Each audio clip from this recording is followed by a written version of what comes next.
Welcome to the Factogram world. Like and share the videos and subscribe the channel. Italy के महान वैज्ञानिक Galileo Galilei ने ब्रह्मांड के कई रहस्य दुनिया के सामने रखे।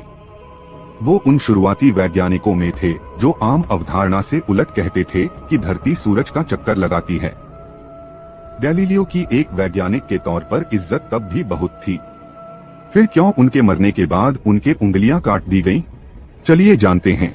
धरती सौर मंडल का सेंटर पॉइंट नहीं है। आज इस दावे को साबित करने के लिए कई सारे तर्क हैं। बाकायदा दर्जन भर इंसान अंतरिक्ष में जाकर अपनी आंखों से ये बात देख आए हैं। लेकिन 400 साल पहले ऐसी बातें करने वाले को सिरफिरा कहा जाता था। इटली के महान वैज्ञानिक गैलीलियो ने विज्ञान की हमेशा वकालत करने के चलते उन्होंने ताकतवर कैथोलिक चर्च का गुस्सा मोल ले लिया। गैलीलियो एक इतालवी भौतिक विज्ञानी और खगोलशास्त्री थे। उनका जन्म 15 फरवरी 1564 को पीसा में हुआ। गैलीलियो के पिता उन्हें डॉक्टर बनाना चाहते थे, पर उनकी रुचि गणित में थी। बाद में वो गणित के प्रोफेसर बने। अपने जीवन में उन्होंने ब्रह्मांड के कई रहस्य दुनिया के सामने रखे। खुद बनाया टेलीस्कोप और की खगोलीय खोज। गैलीलियो को खुद के बनाए टेलीस्कोप से अंतरिक्ष को समझने में काफी मदद मिली। टेलीस्कोप की मदद से वो पहले इंसान बने जिन्होंने पहली खगोल विज्ञान खोज की। उन्होंने पाया कि चंद्रमा चिकना नहीं है, बल्कि पहाड़ी और गड्ढेदार है, बिल्कुल पृथ्वी की तरह। बाद में उन्होंने बृहस्पति की परिक्रमा करने वाले 4 चांदों की खोज करने, शनि का अध्ययन करने, शुक्र के फेस का निरीक्षण करने और सूर्य पर सौर धब्बों का अध्ययन करने के लिए अपने नए टेलीस्कोप का इस्तेमाल किया। गैलीलियो की खोज ने कोपरनिकस के सिद्धांत को और बल दिया, जो कहता है कि पृथ्वी और बाकी सभी ग्रह सूर्य के चारों ओर घूमते हैं।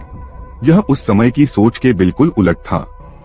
गैलीलियो के समय में अधिकांश लोगों का मानना था कि पृथ्वी ब्रह्मांड का केंद्र है और सूर्य और ग्रह इसके चारों ओर घूमते हैं। उस समय चर्च और धर्म ग्रंथों के हिसाब से ये अवधारणा प्रचलित थी कि सूर्य पृथ्वी का चक्कर लगाता है। लेकिन गैलीलियो के बयान चर्च की बातों से अलग थे।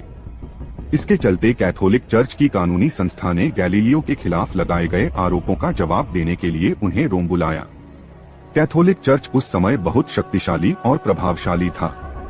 1616 की शुरुआत में गैलीलियो पर एक विधर्मी होने का आरोप लगाया गया। विधर्म एक ऐसा अपराध था जिसके लिए लोगों को कभी कभी मौत की सजा तक दी जाती थी।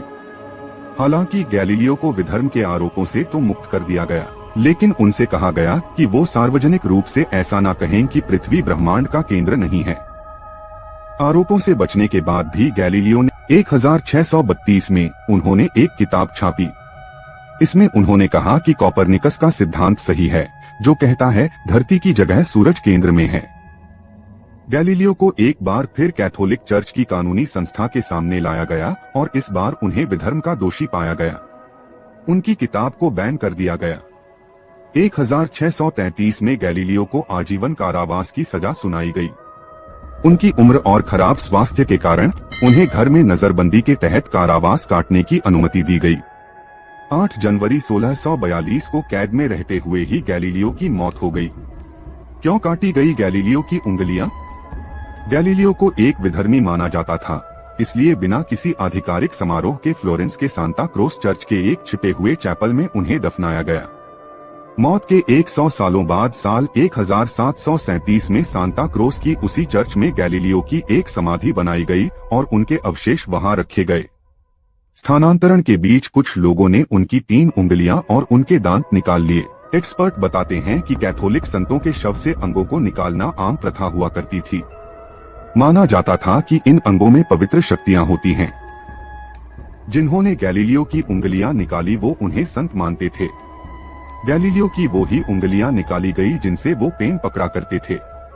आज ये 3 उंगलियां इटली के फ्लोरेंस शहर के एक म्यूजियम में रखी हुई हैं।